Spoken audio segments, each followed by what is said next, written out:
रात को अचानक राधिका मौसी को किचन से कुछ गिरने की आवाज आई। उन्होंने बाहर निकल के देखा तो किचन में उन्हें कोई सफेद साड़ी में दिखा। वो चीख पड़ी, हे भगवान, आलतू जलालतू आई भला को टालतू, आलतू जलालतू आई भला को टालतू।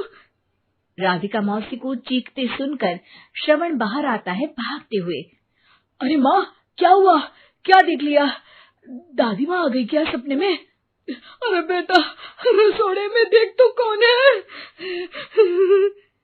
श्रवण रसोड़े में झांक कर देखता है और उसे कोई नहीं दिखता अंदर। अब रसोड़े में तो कोई नहीं है माँ। कोई सफेद साड़ी में नहीं है क्या? नहीं माँ, कोई भी नहीं है। चिल्लम चिल्ली की आवाज सुनकर काजल भी वहां आ जाती है। अब क्या हो गया माँ जी? अरे बेटा, रसोड़े में एक चुड़ैल थी सफेद साड़ी में। अरे क्या कर रही थी वो अंदर? अरे बताया नहीं, कल आएगी ना तो पूछ लूंगी। चुड़ैल जी, आपका क्या प्लान है? माँ जी, रात बहुत हो गई है, आपने कोई बुरा सपना देखा होगा, चलिए सो जाइए। राधिका मौसी सोने तो चली जाती है, पर उनको रात भर नींद ही नहीं आती। वो कुछ भी उलझुल बातें सोचने लगती है। कहीं चुड़ैल की वजह से तो घर में टेंशन नहीं हो रहा, कहीं उसी की वजह से तो वो दादी नहीं बन पा रही। सुबह जब राधिका मौसी रसोड़े में छानबीन करती है तो पाती है कि नींबू का अचार गायब है। चुड़ैल नींबू का अचार ले गई, मुझे तो ठीक नहीं लग रहा कुछ। चुड़ैल को भी पता है कि जिंदगी का असली मजा तो खट्टे में ही है। राधिका मौसी झट से श्रवण को फोन कर देती है। बेटा, मुझे समस्या समझ में आ गई है, हमें एक तांत्रिक की जरूरत है। अरे क्या बोल रही हो माँ, तांत्रिक की क्या जरूरत है? आप पूजा पाठ तो कर ही रही हो ना। आलतू जलालतू मंत्र सारे फालतू जैसे कुछ मंत्र पढ़ो, चली जाएगी अपने आप चुड़ैल। अरे नहीं बेटा, कभी चुड़ैल को कम नहीं समझते। अरे तुझे पता भी नहीं चलेगा कि कभी वो छल करके काजल की जगह घर की बहू खुद बन जाएगी।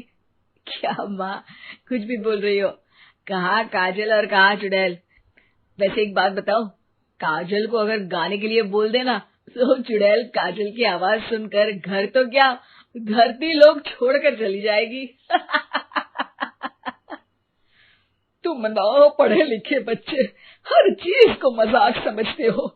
तुम रहने दो, मैं खुद ही तांत्रिक को बुला लेती हूँ। अच्छा सुन, शाम को इमली लेके आना। क्या है कि चटनी खाए बहुत दिन हो गए है ना। नहीं माँ, इमली तांत्रिक से ही मंगवा लो ना, आटा वगैरह भी उसी से पिसवा लेना। देखो मुझे काम करना है। श्रवण रात को कई तरह की सब्जियों के साथ माँ के कहने पे चटनी के लिए इमली भी ले आया था, लेकिन राधिका मौसी के दिमाग में अलग ही फिल्म चल रही थी। उन्हें अब सिर्फ शक ही नहीं यकीन होने लगा था कि शायद चुड़ैल ने श्रवण पर अपना जाल बिछा दिया था, जिस वजह से श्रवण उनकी बात ही नहीं मान रहा था। पर कोई नहीं, आने वाली रात में राधिका मौसी खुद तैयार हो गई चुड़ैल को पकड़ने के लिए। रुद्राक्ष की माला, तुलसी का पत्ता, हनुमान चालीसा सब हाथ के पास ही था, बस चुड़ैल का इंतजार था।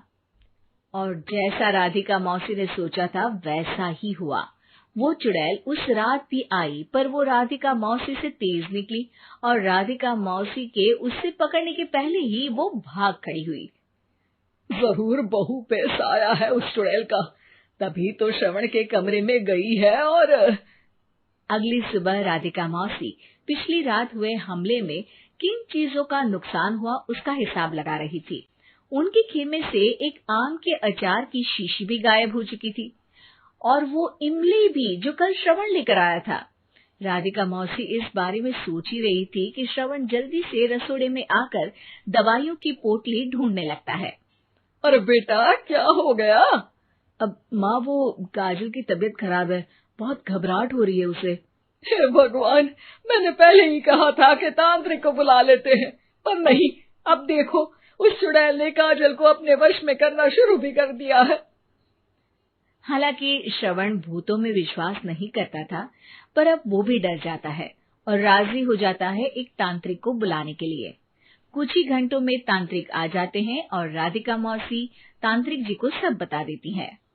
घोर संकट, घनघोर संकट, चुड़ैल को मारू जोर चाकट, ओम भट स्वाहा खटखा के आहा। अरे ये क्या मंत्र है? मेरे खुद के ओरिजिनल मंत्र है, कल रात को ही लिखे है, अच्छे लगे तो दाद चाहूंगा। एक और मंत्र सुनो, अर्ज किया है आब्राकडाब्रा, दिल्ली बम्बई आगरा, चंदा मामा सोवरले सुरन मामू जारा।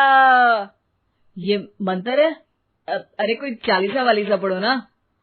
वक्त कम है, 40 नहीं पड़ेंगे, 20-25 में काम चलाना पड़ेगा। अलग निरंजन जाके लंदन, मुफ्त का मंजान घिस मेरे नंदन। अरे जल्दी करो तांत्रिक जी, जल्दी करो। तांत्रिक अपने उल झलूल मंत्र पढ़ने लगता है। श्रवण को तांत्रिक पे शक होता है। वो अपने एक डॉक्टर दोस्त को कॉल कर देता है ताकि कोई अनहोनी हो तो इमरजेंसी में चीजें मैनेज हो जाए। तांत्रिक धुनी रमाता है, जिसकी वजह से कमरे में काफी धुआं हो जाता है और जिसकी वजह से बहू की घबराहट बढ़ जाती है। अब भागेगी चुड़ैल। हाँ। बहू खांसते हुए धुएं से बचने के लिए बाहर चली जाती है। अरे भाग रही है, भाग रही है। पीछे पीछे श्रवण भी जाता है। बहू एक सोफे पर बैठ जाती है।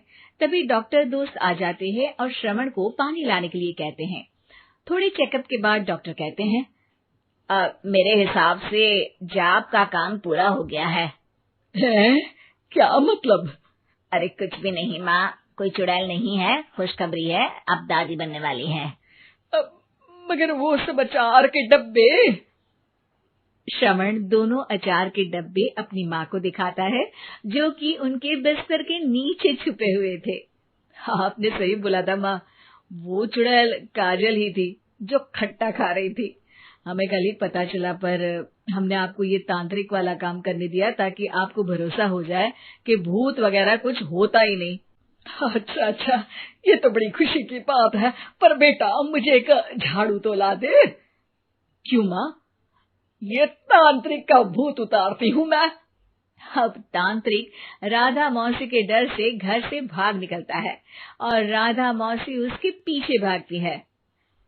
अरे संकट ये घनघोर है, तांत्रिक मुआ चोर है।